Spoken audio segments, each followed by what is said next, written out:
तो summer slam premium live event के अंदर एक बहुत मैसिव, एक बहुत मेजर डब्ल्यूडब्ल्यू एंडिंग प्लान कर रही है। और वो एंडिंग ये है कि ब्रे वाइट अटैक करने वाले हैं सेथ रॉलिंस पे या फिन बैलर पे या कोडी पे या ब्रॉक पे या फिर of course Roman Reigns Uso पे। So hello everybody and welcome back to new video. And तुम लोग यही कहोगे कि भाई ब्रे वाइट तो एक है, वो 72 लोगों पे अटैक कैसे कर देगा। लेकिन जो अपडेट है ये सामने आई गेस ब्रे वाइट के फैंस को समर स्लैम के लिए तुम लोगों को डबल ट्रिपल हाइप जरूर करने वाली है। अब क्या कुछ अपडेट है उसके बारे में बात करेंगे। जब स्मैकडाउन के FS1 नेटवर्क के ऊपर तो वहां पर क्या कुछ व्यूवरशिप आई है एंड और भी तुम्हें अपडेट जानने के लिए मिलेंगे इस वीडियो में। बैड बनी का स्टेटस, सेथ रॉलिंस की डब्ल्यूडब्ल्यू की retirement. So without wasting any time let's begin this video. पहले मैं वीडियो को शुरू करने वाला हूं सैंटोस एस्कोबार के साथ में। सैंटोस एस्कोबार वो सुपरस्टार है जो कि ऑलरेडी क्वालिफाई हो चुका है और वो आने वाले टाइम में फेस करने वाला है अब एक मैच के अंदर शायद ऑस्टिन थ्योरी का, बिकॉज पहले वो रे मिस्टीरियो का फेस करेंगे और जो भी उसका विनर होने वाला है वो लेटर ऑन जाएगा एंड फाइनली वो जाके फेस करने वाला थ्योरी का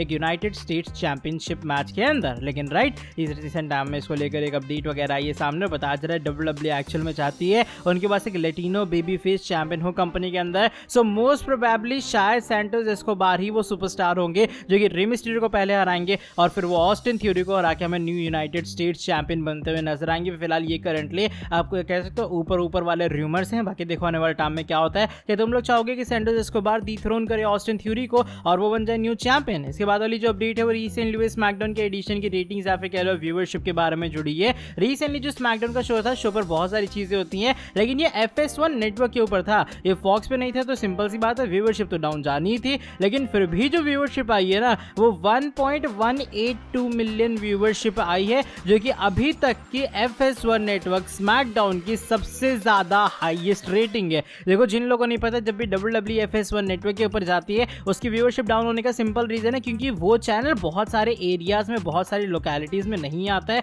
तो वहां के लोग तो देख नहीं पाएंगे। सिंपल सी बात है, कट डाउन वहां से व्यूअरशिप हो ही जाती है। तो FS1 नेटवर्क जो है ना, इसीलिए वहां पे जब भी डब्ल्यूडब्ल्यू शिफ्ट करती है व्यूअरशिप डाउन होती थी। मोस्ट प्रोबेबली मुझे जहां तक लास्ट टाइम याद है वो 900 के, 800 के या फिर 950 के max to max 1 million viewership जाती थी। लेकिन ऑफ कोर्स इस साल जो ट्राइबल कॉम्बैट वाली चीज डब्ल्यूडब्ल्यू ने अनाउंस की उसके कारण जो व्यूअरशिप है 1.182 मिलियन व्यूअरशिप पहुंच चुकी है। और जब से डब्ल्यूडब्ल्यू ने फॉक्स को ज्वाइन किया, जितनी बार भी FS1 गए हैं ये सबसे ज्यादा उस तरफ से हाईएस्ट व्यूअरशिप है। तो ऑफ कोर्स रोमन इफेक्ट है, ट्राइबल चीफ है, ब्लड लाइन सेगा का इफेक्ट है। देखो आने वाले टाइम में क्या होता है। लेकिन डब्ल्यूडब्ल्यू को जो भी है इससे फायदा तो बहुत अच्छा खासा हो रहा है। इसके बाद वाली जो अपडेट है वो इस बार बैड बनी के बारे में जुड़ी है। SummerSlam premium live event है, biggest party of the summer. लेकिन क्या बैड बनी यहाँ पर आएंगे या फिर नहीं, और क्या जो बैड बनी है वो कमबैक यहाँ पे कर सकते हैं, अपने शो वगैरह के अंदर पार्ट ले सकते हैं या फिर मैच वगैरह में कम्पीट कर सकते हैं। तो देखो बताया जा रहा है कि in future of course bad बनी के एक बार फिर से डब्ल्यूडब्ल्यू कमबैक होगा, ये बात तो पूरी तरीके से श्योरिटी वाली है। लेकिन अभी फिलहाल बहुत हाईली अनलाइकली है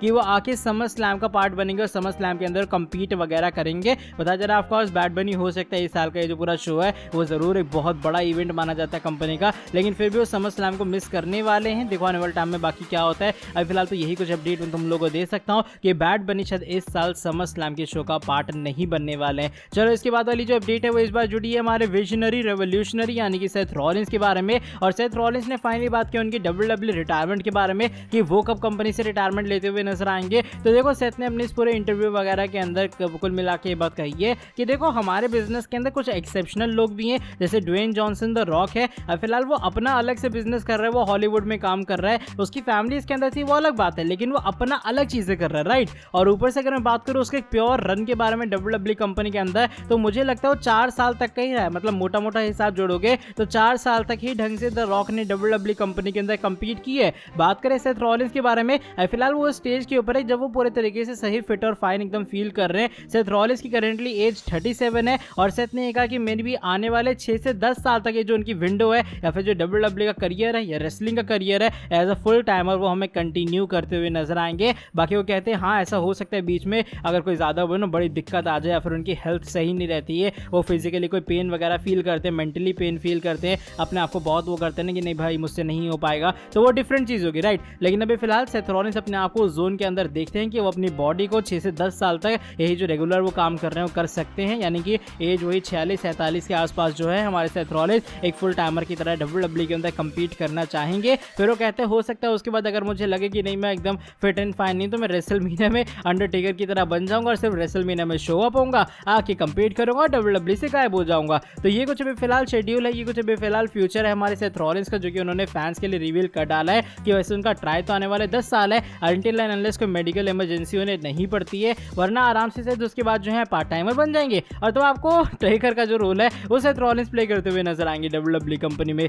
चलो बढ़ते हैं आज की हमारी नेक्स्ट एंड फाइनल स्टोरी की तरफ, समर स्लैम के प्रीमियम लाइव इवेंट के बारे में जुड़ी है। एंड समर स्लैम लग रहा है फाइनली एक प्रॉमिसिंग शो होगा, ऐसा मैं इसलिए भी कह रहा हूं बिकॉज शो पे बताया जा रहा है ब्रेव हार्ट करने वाला है comeback and brave heart attack करेंगे 3 मेन इवेंट में से कोई भी एक मैच के अंदर। देखो समर स्लैम को पॉसिबली जो 3 WWE मेन इवेंट्स है वो होस्ट कर रही है, Seth Rollins versus Finn Balor for the world heavyweight championship, Roman Reigns versus Jey Uso and Brock Lesnar versus Cody Rhodes के बीच में। तो बताया जा रहा है जो करंट प्लान्स, और ये बहुत बूजर की तरफ से अपडेट आई सामने, जो कि बहुत ट्रस्टेड सोर्स है कि ब्रेव हार्ट कमबैक करेंगे और वो इन 3 मैच में से किसी एक मैच के ऊपर अटैक करने वाले हैं या फिर किसी एक बंदे पे अटैक करने वाले हैं, ताकि पोटेंशियली उनकी जो राइवलरी है वो सेट हो सके उस बंदे के साथ में। मोस्ट प्रोबेबली वो कोडी रोड्स भी हो सकते हैं, बिकॉज अर्ली प्लान ये थे कि कोडी रोड्स और ब्रेव हार्ट का मैच होने वाला था, लेकिन ऑफ कोर्स वो प्लान्स आखिरी में चेंज हो गए, WWE को जाना पड़ा अपने इसी वाले मैच के साथ में जहां ब्रॉक और कोडी का तीसरी बार आमना सामना हो रहा है। तो ये कुछ अपडेट मैं तुम लोगों को देना चाह रहा था कि भाई कुछ ना कुछ जो सीन है वो तो होने वाला है समर स्लैम के अंदर।